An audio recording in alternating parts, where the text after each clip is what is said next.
Ask anyone directly involved and they'll tell you it's nearly impossible to put an exact price on deadly violence. But we wanted to at least give you an idea, and in the 6 months we spent putting this story together, we found you don't have to know the victim or the suspect or anyone directly involved. When it comes to the cost of violent crime, everyone pays. It's Friday night. Football Friday. And Jill Young is once again cheering on her son's team.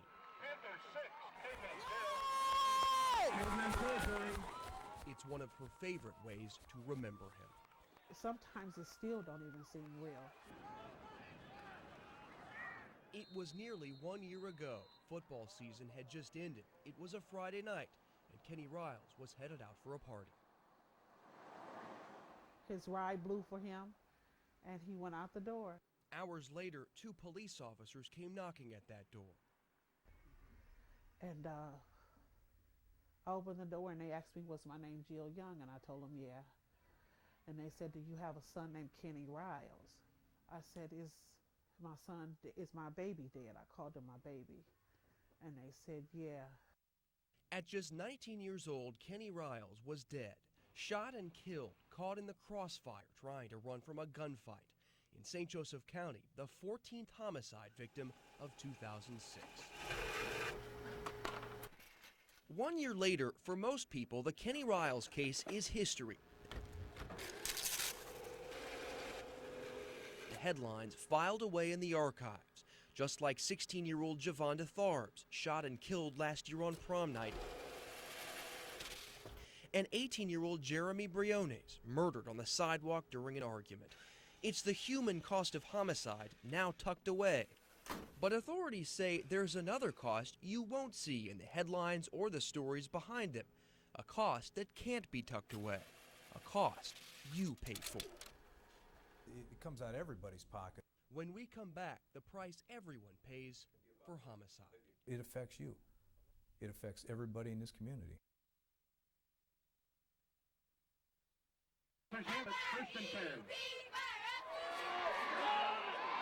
It's a simple high school football game. But for Jill Young, each brings back complicated emotions, memories of the love between mother and son. He used to always tell me that he was going to be a pro football player. He was going to move me to Hawaii and I would never have to work again.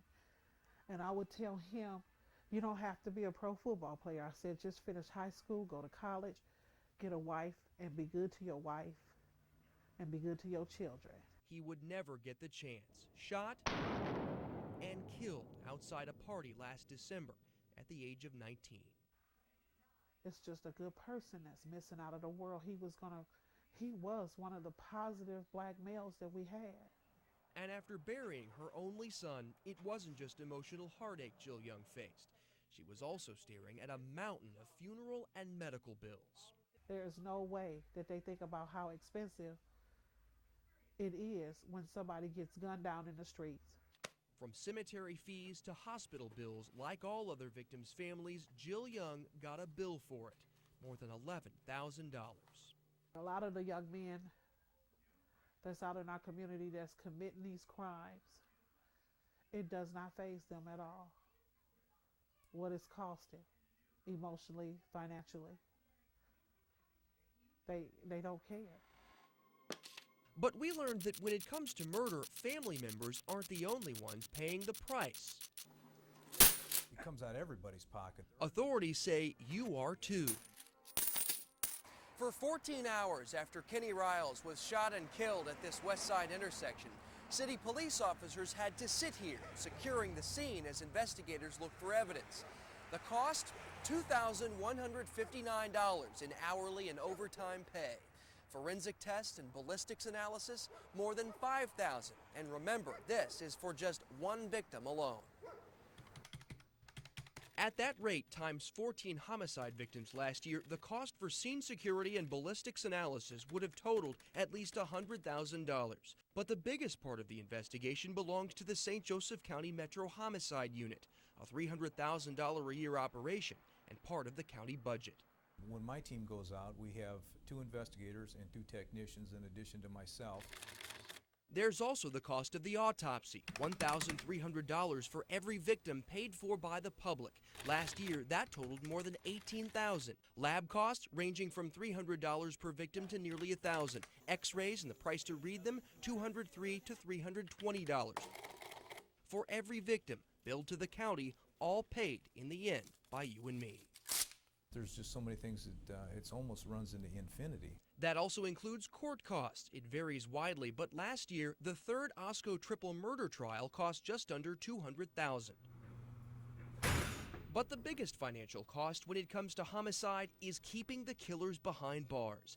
At $59 a day per inmate, this year Indiana taxpayers will spend nearly $45 million to incarcerate convicted murderers, a 51% increase from 15 years ago. And it's that cost that angers Jill Young most.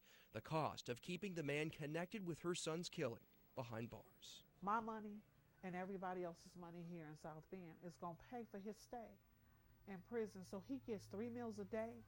He gets clean sheets and coverings to cover up at night. He has somewhere warm to sleep at night. And my son is in his grave. The man being held responsible for the death of Kenny Riles is scheduled to be sentenced in federal court next month. 5 others are also serving time for federal gun charges. 1, 2, 3. Yeah, that's 4. Okay, this is 5. And this is 6. Ann Thomas can still count the bullet holes that pierced her front porch on a Sunday afternoon in October. Beneath her clothes, she can also count the scars. And then when I looked down, I saw blood. I said, God, I've been shot. Thomas, a 57-year-old grandmother just home from church, had suddenly found herself here at South Bend Memorial Hospital's trauma center, headed for emergency surgery, at the same time answering questions from police. The victim of a drive-by shooting. I couldn't believe it. I had been shot. I could not believe it. I had been shot. For Ann Thomas, it was the shock of her life, but for doctors and nurses here, we had 3 shootings the night before last. Keep giving a verse that sounds watch too. It's another day at work. This may not be a big city, but the head of the trauma team says they see plenty of big city crime. I think that we were all surprised. I think anyone who moves to this community as a physician is in for a big surprise as to the amount of violent crime that we see in this community. Penetrating wounds, primarily stab and gunshot wounds, account for about 19% of the most severe trauma patients at the hospital. Fort Wayne, which is twice the size of South Bend, has a penetrating trauma rate of about 4%. It can make for a busy ER. According to hospital data, in 2006, the trauma team saw 59 gunshot victims. 40 were assault wounds, 11 more than last year. And as exhaustive as the job can be here, the cost of treating the victims of violence is just as staggering. You're talking numbers pushing into the hundreds of thousands of dollars. It starts on the street. The ambulance ride with red lights and siren, $475 plus $547 a mile. Once inside, treatment often begins in the thousands. To actually take care of the patient, put the patient in intensive care unit, and have the patient rehabbed. One night in the intensive care unit, $2,630, and there's surgery too.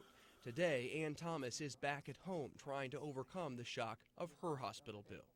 $43,735. $43,000 for finding herself the innocent victim in a drive-by shooting. Fortunately, insurance will pay most of her bill. She didn't lose consciousness. But Dr. Thomas says when it comes to victims of violence, Thomas is an exception. If a patient comes in as a shooting or a stabbing, typically those patients don't have your typical insurance, and we don't get paid for those cases. Last year, Memorial Hospital wrote off more than a third of its total hospital bill for homicide cases to charity.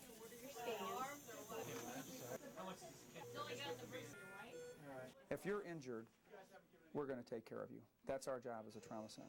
But ultimately, officials say everyone pays in the form of higher insurance premiums. And Ann Thomas says everyone also pays another cost, a cost you can't put a price on. Because that's innocent people's getting shot and killed for no reason. The cost of violence that rips at the seams of a community's soul. You know it's there, and you just want it to stop. Miraculously, despite 4 bullets that lodged into her torso, one just inches from her heart, Ann Thomas suffered no permanent physical damage. Emotionally, though, it's not that simple.